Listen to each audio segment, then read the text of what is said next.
الشیطان الرجیم بسم اللہ الرحمن الرحیم.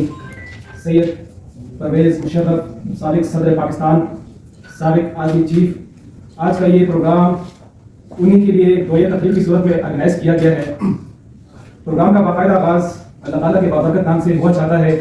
میں تلاوت قرآن مجید کے لیے محترم محمد فیضان صاحب سے گزارش کروں گا کہ وہ اسٹیج پر تشریف لائے اور اس پروگرام کا آغاز تلاوت قرآن مجید سے کریں. أعوذ بالله من الشيطان الرجيم.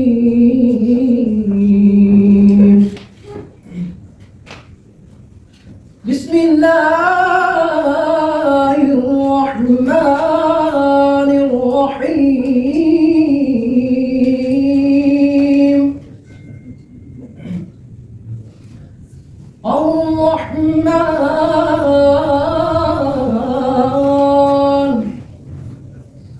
علم القرآن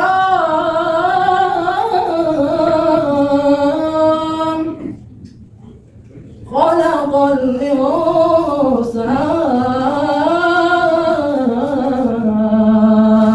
على نبينا صل على محمد صل على نبينا صل على محمد. گزارش کروں گا کہ ابتدائی کلمات کے لیے وہ اسٹیج پر تشریف لائے اور آپ سے مخاطب ہو. جناب صاحبزادہ ریاض خان. بسم اللہ الرحمن الرحیم. اسٹیج پہ میرے سینئر اور نیچے ہمارے دوست میڈیا جو آئے ہوئے ہیں، میں سب کا شکر گزار ہوں. ہم نے اسپیشل یہ دعا کے لیے پروگرام منعقد کیا تھا کہ ہم جنرل مشرف صاحب کی یاد میں ایک دعا کا پروگرام ہے، اور یہ اسپیشل بات کے حوالے سے بات ہوئی. اور جیسے کہ ہمارے تینوں صاحب نے ذکر کیا کہ سیاسی کوئی اس پہ کوئی ذکر نہیں ہے اور نہ کوئی سوال جواب ہے. یہ اسپیشل دعا اور اس کی یاد کے لیے ہے. ہم مشغول ہیں، پروگرام جاری رکھیں گے انشاءاللہ. شکریہ. اور صاف نیت ہونے کی وجہ سے اللہ تعالیٰ نے انہیں پاکستان کے اعلیٰ ترین عہدوں پہ پائی. میری ایک عادت ہے کہ میں بالکل کوئی بات لگی لپٹی یا مسلحتاً بھی نہیں کرتی. جو صاف بات ہوتی ہے، جو میرے دماغ میں آتی ہے اور جس کو میں صحیح سمجھتی ہوں، میں وہی کیا کرتی ہوں. ذاتی طور پہ میں نے پرویز مشرف صاحب کا بہت ساتھ دیا.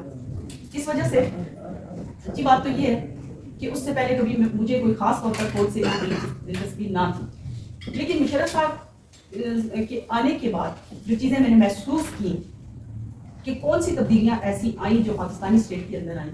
I may take little while. Now let me tell you what is a democracy and what is a dictatorship. I'll speak in two languages because this broadcast, this speech is being heard in Canada and America and in China as well. Democracy is a state of mind. Even so-called civilian, they have been dictators. And General Pervez Musharraf, as I know him personally, I met him, I know his feelings. He was sincere, honest to the people of Pakistan, to Pakistan. He saved our country, he saved this nation. In his mind, it was a pure democracy. So people, those who say dictator, they don't know the definition of dictator, even they don't know about themselves. سب سے بڑا کارنامہ یہ ہے کہ انہوں نے 9/11 کے بعد آنے والی جنگ کو اس طرح سے ٹیکل کیا کہ ہمارے سیاستدان بھی اس کو ٹیکل نہیں کر سکتے تھے. انہوں نے نہ صرف آپ لوگوں کو یہ میڈیا کھولنے کے لیے کہا کہ ہمارے نائی سے نکال کر سامنے لائے، بلکہ جو چور چکے اس ملک میں چھپے ہوئے تھے، لوٹ رہے تھے، ان کو ننگا کرنے کے لیے آپ لوگوں کو سامنے کیا. بسم اللہ الرحمن الرحیم. السلام علیکم. میرا نام ہے سہیل کیانی اور یس میں اردو اور انگلش بہت میں بات کروں گا. میری اردو ذرا کمزور ہے، میں 40 سال باہر ہوں. Anyway, I am the chairman of the Overseas Pakistani Investment and Trade Management Association, which has members in 22 countries, and I work for some of the largest banks in the world. یہ جو پرویز مشرف صاحب کی بات ہو رہی ہے، اس میں میں آپ کو یہ کہنا چاہتا ہوں کہ ایک دو دفعہ میری ملاقات ہوئی تھی اور واقعی میں آدمی جو بڑا نڈر تھا اور سچا اور پاکستان فرسٹ، جو میں بھی کہتا ہوں. لیکن میں آپ کو یہ کہنا چاہتا ہوں کہ کافی جگہ لکھا ہوا ہے ہماری لٹریچر میں بھی، مسلمانوں کی، یہودیوں کی، کرسچنس کی، کہ ڈو ناٹ جج a man by what he says, judge him by what he does. Urdu کا ترجمہ یہ ہے کہ انسان کی پہچان ہے کہ اس کو یہ مت کہیں کہ وہ کہتا کیا ہے. کہنے تو کوئی کچھ کہہ سکتا ہے لیکن وہ کرتا کیا ہے وہ اصل چیز ہے. ڈسکشن ہو رہی تھی ڈکٹیٹرشپ اور ڈیموکریسی. وہ ایک ایسے ڈکٹیٹر تھے جو ڈیموکریسی پہ بلیو کرتے تھے. اس کی فرسٹ آپ ایگزامپل دیکھ لیں، میڈیا کی اتنی مشہور گروتھ ہوئی آپ کے چینلز کی کہ پوری آزادی تھی آپ کو. پہلے صرف پی ٹی وی کی حد تک ہوتا تھا اور ہر حکومت جو تھی وہ اپنی من پسند خبریں شائع کرتی تھی اور آپ کو ویل اویئر نہیں ہونے دیتی تھی. انفارمیشن جو تھی وہ لمیٹڈ تھی. اب ایک جو کرسچن جھاڑو بھی لگا رہا ہوتا ہے اس کو بھی پتا ہوتا ہے کہ ملک میں کیا ہو رہا ہے. یہ مشرف صاحب کا کارنامہ ہے. اور میڈیا کا اس وقت کا دور آپ دیکھ رہے ہیں اور آج کا ڈیموکریسی کا دور آپ دیکھ رہے ہیں. اس دور میں جو بھی اینکر ہوتا تھا جو بھی وہ کہنا چاہتا تھا وہ کہہ سکتا تھا. ایون حتیٰ کہ آپ چیف جسٹس بھی رحمۃ اللہ صاحب ان کی آپ کلپ لے کے اٹھا کے دیکھ لیں, ابھی بھی میڈیا میں دیکھیں, گوگل میں دیکھیں, وہ کس قدر مشرف صاحب کو برا بھلا بیٹھ کے کہتے تھے ٹی وی چینلوں پہ, لیکن مشرف صاحب نے کبھی بھی ان کے خلاف ایکشن نہیں لیا. خواتین و حضرات السلام علیکم. میں آپ سب کا دل کی گہرائیوں سے شکر گزار ہوں کہ آج آپ نے اس محفل میں شرکت کر کے ایک ایسا شخص جس نے اس ملک کی بہت خدمت کی اور جس کی خدمت کو ایک خاصے طبقے نے اس کو ریلیگیٹ کرنے کی کوشش کی. آج کا بنیادی طور پر میرا مقصد جو تھا اس فنکشن کو ارینج کرنے کا وہ یہ تھا کہ جو قومیں اپنے ہیروز کی عزت احترام نہیں کرتی وہ قومیں ہیرو پیدا نہیں کرتی.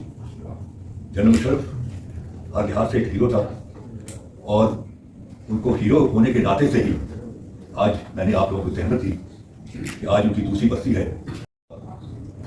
پہلے تو میں یہ بتا دوں کہ ان کا جو نعرہ تھا سب سے پہلے پاکستان, اس کو میں نے, کیونکہ میں presidentially on the chairman of all Pakistan Muslim League جو کہ جنرل مشرف کی پارٹی ہے اس کا میں چیئرمین ہوں, میں نے اس کے ساتھ پکی لگائی ہے کہ سب سے پہلے پاکستان جیوے جیوے پاکستان. پاکستان ایک حقیقت ہے, ایک فلسفہ ہے اور یہ ایک اللہ تعالیٰ کا ایک تحفہ ہے مسلمانان ہند کو. مسلمانان ہند کی 200 سال کی عظیم قربانیاں جنگ پراسی 1757 سے لے کر 1947 تک جو مسلمانان ہند نے ہندوستان کی آزادی کے لیے قربانیاں دیں اس کا سمبل پاکستان ہے.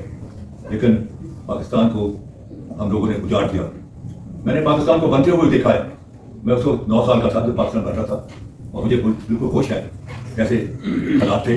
قصور جو تھا وہ پہلا ہالٹ تھا, جیسے ہی لوگ آتے تھے ہندوستان سے پہلا ہالٹ قصور ہوتا تھا اور وہ جو کٹی پھٹی لاشیں آتی تھیں اور میرے والد جو تھے he was a liaison officer between the army and the civil اور وہ لاکھوں کے لوگ جو تھے ادھر لے کے آتے اسی طرح ادھر لے کے جاتے تھے اور وہ جو رات کو آتے تھے ہچکیاں مار کے ہوتے تھے جو کٹی لاشیں دیکھتے تھے.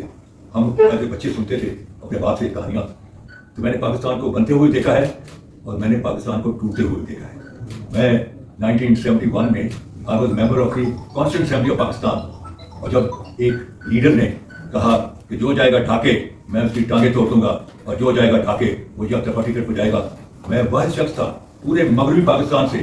میں نے ڈھاکے گیا اور 3 مارچ 1971 کو میں نے پاکستان کی تاریخ کے ساتھ اپنی حاضری لگائی. اگر وہ سیشن ہو جاتا تو آج ہنستا بستا پاکستان ایک ہوتا. وہ سیشن نہیں ہوا تو پھر تاریخ ہے, آدھا پاکستان ٹوٹ گیا, فوجیں ہار گئی اور ہزار کا بے گناہ لوگ مارے گئے. تو میرے دوستوں میں نے پاکستان کو ٹوٹتے ہوئے دیکھا ہے اور آج پاکستان کے بالکل وہی حالات ہیں جو میں نے 1971 میں دیکھے اور جس کا خمیازہ ہم نے بھگت چکے ہوئے ہیں. دعا کریں اللہ تعالیٰ پاکستان کو محفوظ رکھے. اللہ بھی ہم سے کوئی ناراض ہے, بارش ہی نہیں ہو رہی, ایگریکلچر ملک ہے, ابھی تک کسی نے دعا ہی نہیں کرائی کہ اللہ تعالیٰ سے گڑگڑا کے معافیاں مانگے اور دعا کریں کہ زیادہ بارش دے ورنہ لوگ بھوکے مر جائیں گے. تو یہاں بہت حالات خراب ہیں.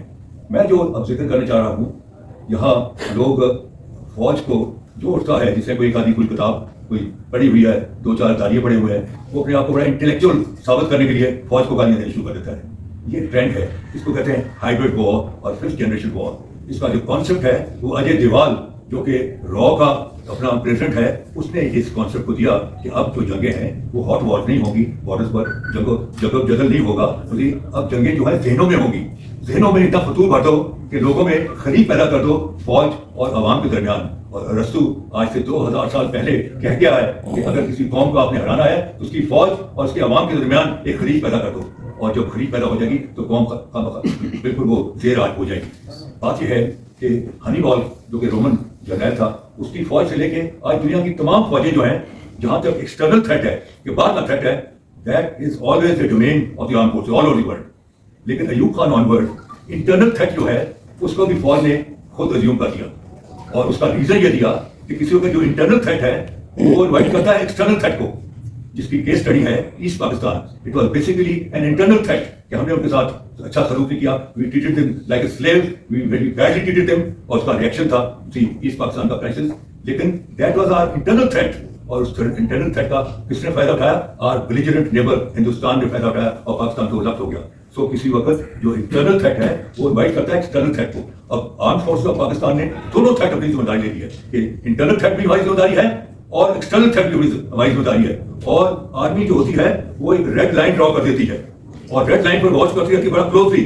The moment you cross the red line تو پھر آرمی کا ایک ذمہ داری ہوتی ہے اس ملک کو بچانے کے لیے. فوج جو ہے وہ ریاست کا اسٹرانگ آرم ہے, وہ سیاسی پارٹیوں کی یا گورنمنٹ کا اسٹرانگ آرم نہیں ہے. گورنمنٹ کے ساتھ اس کا ایک آئینی ریلیشن شپ ہے, رشتہ ہے, لیکن وفاداری جو ہے وہ اس کی ریاست کے ساتھ ہے. اور وہ اسٹرانگ آرم کس کا ہے؟ فوج ریاست کی ہے. تو اگر چیز یہ ہے کہ ہمارا آئین بھی یہی کہتا ہے, ہمارے آئین کا جو آرٹیکل 5 ہے, تو میں one of the constitutional father of Pakistan constitution. اور جب کانسٹیٹیوشن بن رہا تھا, because of my legal background I played a very major role in the preparation of Pakistan. فوج والے بھی شہری ہیں.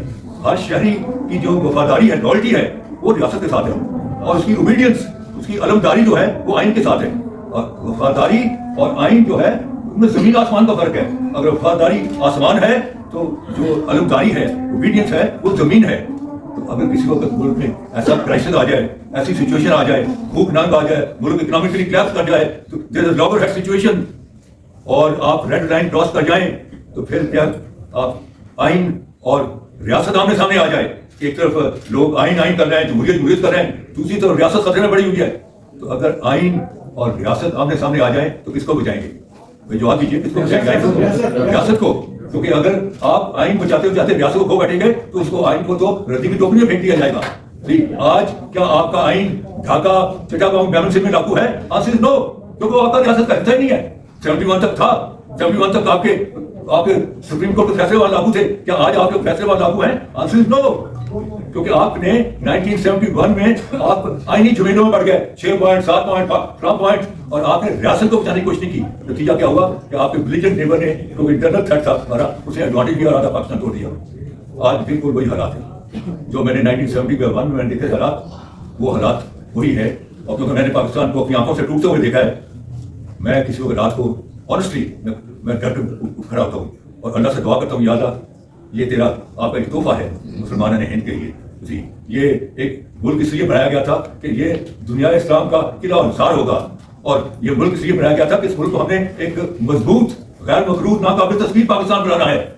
سیاسی طور پر مضبوط, معاشی طور پر غیر مقروض, اور فوجی طور پر ناقابل تسخیر پاکستان, اور ایک ایسا پاکستان جو کہ دنیا اسلام کے لیے تو قلعہ انصار بن جائے, اور ہندوستان, کشمیر اور فلسطین کے مسلمانوں کے لیے ڈھال بن جائے. یہ ہے پاکستان کا کانسیپٹ. ایک بار تمام اخبار کو تشریف اور ایک بار الحمدللہ کی حضرت ہماری مولا ہم سب کا خاص میری رضا کے لیے تھا. مولا ہم سب نے کرتا ہوں اپنی پیاری بارگاہ میں قبول فرما. ہماری مولا اخلاص کی طرف کی سورۃ فاتحہ کی تلاوت کی گئی, دوسری پڑھنے قرآن کی تلاوت کی نعت خوانی میں ہماری مولا اپنی پیاری بارگاہ میں قبول فرما. ہماری مولا ان سب کا ثواب ہم حضور صلی اللہ علیہ وسلم کی بارگاہ میں پیش کرتے ہیں, قبول منظور فرما. ہماری مولا اس کا ثواب حضرت آدم سے لے کر آج تک جتنے مسلمان ایمان کی حالت میں استار پانی سے سب اس کے سب کو حاصل کرتے ہیں, قبول منظور فرما. ہماری مولا خاص کر اس کا ثواب پرویز مشرف صاحب کو حاصل کرتے ہیں, قبول منظور فرما. بشر ہونے کے ناطے ان سے جتنی غلطیاں اپنی رحمت کی صدقے معاف فرما. ہماری مولا کی قبر پر کروڑہا رحمتوں کا نزول فرما. ہماری مولا نے جنت میں اعلیٰ مقام عطا فرما. ہماری مولا نے جنت میں اعلیٰ مقام عطا فرما. ہماری مولا ہمیں بھی مرنے سے پہلے مرنے کی تیاری کرنے کی توفیق عطا فرما. لا الہ الا اللہ محمد